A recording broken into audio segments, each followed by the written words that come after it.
जब से बिहार में भरत तिवारी का एनकाउंटर हुआ है, लगातार electronic media, print media, digital media और सोशल मीडिया में इसकी चर्चा हो रही है। कुछ गंभीर सवाल है, उसकी बात नहीं हो रही। पहले पुलिस ने कहा कि भरत तिवारी मानसिक रूप से पागल है, विक्षिप्त है, लेकिन अभी तक किसी डॉक्टर का बयान नहीं आया जो डॉक्टर उसका इलाज कर रहा था। अगर उसका किसी हॉस्पिटल में इलाज हो रहा था तो डॉक्टर ने उसको डिस्चार्ज क्यों कर दिया, उसको बाहर क्यों आने दिया?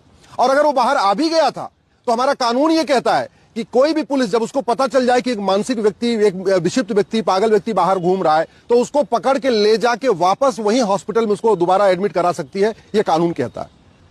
पुलिस का एक और वर्जन ये है कि नहीं, वो तो गोली चला रहा था।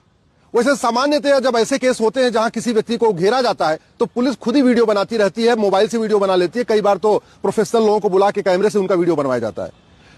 पुलिस का कहना है कि उसने 10 गोली चलाई, ऐसा कोई वीडियो अभी तक सामने नहीं आया। हाँ, भरत तिवारी ने सरेंडर किया है, अपना देसी कट्टा फेंका है, उसका वीडियो भरत तिवारी खुद ही बना रहा था, जो सोशल मीडिया पे लाइव भी है। एक और बात कि भरत तिवारी के पास देसी कट्टा किसने दिया? आज तक बिहार पुलिस ने किसने देसी कट्टा बनाने वालों का एनकाउंटर किया? आज तक बिहार पुलिस ने कितने भूमाफियाओं का एनकाउंटर किया? आज तक बिहार पुलिस ने कितने खनन माफियाओं का एनकाउंटर किया? आज तक बिहार पुलिस ने किसने ड्रग माफियाओं का एनकाउंटर किया? आज तक बिहार पुलिस ने कितने बालू माफियाओं का एनकाउंटर किया? आज तक बिहार पुलिस ने कितने गौ तस्करों का एनकाउंटर किया? आज तक बिहार पुलिस ने कितने घूसखोरों, कमीशनखोरों, दलालों का एनकाउंटर किया? आज तक बिहार पुलिस ने कितने अलगाववादियों, आतंकवादियों, जिहादियों और उन्मादियों का एनकाउंटर किया? बिहार में बड़े पैमाने पर लफ्ज़ धर्मांतरण हो रहा है, आज तक बिहार पुलिस ने कितने लफ्ज़िहादियों और धर्मांतरण कराने वालों का एनकाउंटर किया? मुझे नहीं पता है, ये तो पुलिस को बताना है। अब बातें आते हैं सिर्फ बात करते हैं फिर से भरत तिवारी की। अगर भरत तिवारी वास्तव में 10 गोली चलाया भी था और उसके बाद उसने सरेंडर कर दिया तो भी उसको एनकाउंटर नहीं कर सकते, कानून यही कहता है। इसलिए मेरा यह मानना है कि सबसे पहले इसमें हत्या का मुकदमा दर्ज होना चाहिए। जो लोग इस एनकाउंटर में शामिल थे उनका narco polygraph brain mapping test होना चाहिए। अब चूंकि विश्वास खत्म हो चुका है, इसलिए narco polygraph brain mapping test करते उसका लाइव करना चाहिए। पूरा देश देखना चाहता है कि भरत तिवारी का एनकाउंटर करने वाले सच बोल रहे हैं, गलत बोल रहे हैं, क्या बोल रहे हैं। और ज्यादा अगर कंफर्म करना है तो ठीक है, भरत तिवारी की मां का भी narco polygraph brain mapping test कर लो, क्या दिक्कत है? उसकी मां का भी कर लो, लेकिन जो लोग इस पूरे टीम में शामिल थे उनका भी कर लो।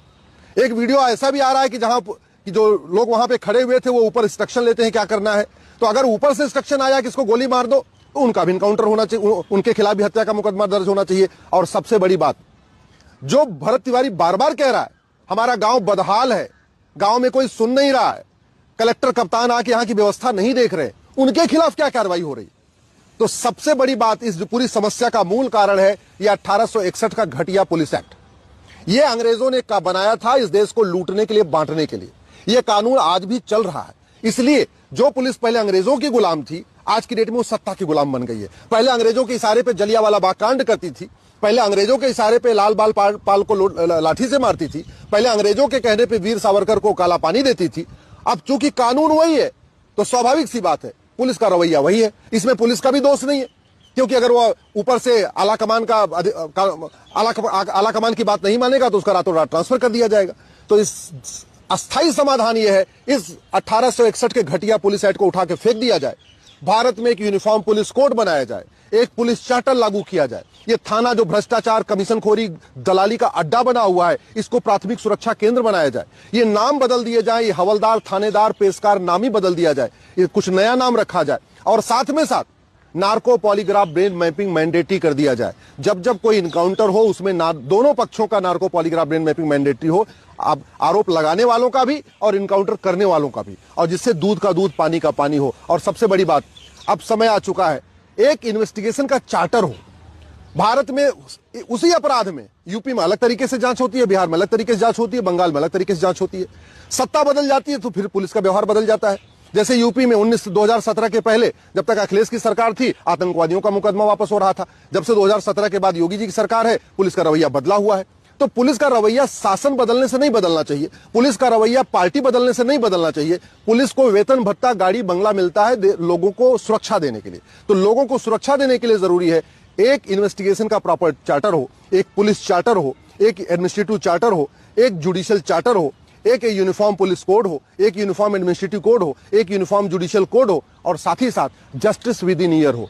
ऐसा नहीं होना चाहिए कि अब कमीशन बन गया है, भरत तिवारी का इनकाउंटर की साल भर जांच होती रहेगी, फिर साल भर तक चार्जशीट बनती रहेगी, फिर अगले 10 साल तक गवाहों के बयान होते रहेंगे। ऐसा नहीं, जस्टिस विद इन ईयर। अगर सही इनकाउंटर हुआ है तो भी, गलत इनकाउंटर हुआ है तो भी, दूध का दूध पानी का पानी, ये साल भर में होना चाहिए। इसलिए मैं सरकार से निवेदन कर रहा हूं, अब तो भरत तिवारी नहीं आएगा वापस, अब तो शायद लीपापोती होगी, या लीपापोती नहीं होगी तो जो सही इनकाउंटर हुआ तो हो सकता है उनको सजा हो जाए। लेकिन prevention is better than cure. आगे से ऐसी कोई समस्या ना आए, इसकी प्रॉपर एसओपी होनी चाहिए कि अगर कोई आदमी हथियार दिखा के लहरा रहा है तो उसको तो पकड़ो, उसके हाथ में हथियार किसका है, वो देसी कट्टा बना कौन रहा है, उसको भी पकड़ो। पूरे देश में ये सब चल रहा है, लेकिन सतही बातें हो रही हैं, अस्थायी समाधान की बात नहीं हो रही है। मैं आशा करता हूं कि भरत तिवारी के एनकाउंटर के बाद अब अस्थायी समाधान की बात होगी। यूनिफॉर्म पुलिस कोड और पुलिस चार्टर लागू होगा, यूनिफॉर्म जुडिशियल कोड और जुडिशियल चार्टर लागू होगा, uniform administrative code administrative charter लागू होगा, सिटीजन चार्टर लागू होगा। और इस तरीके के इनकाउंटर पे ऐसे लोग जब देसी कट्टा लहराएंगे, उन पे क्या करना है पुलिस का, इसका भी एक पूरा प्रोटोकॉल बनेगा, इसकी पूरी एक एसओपी बनेगी।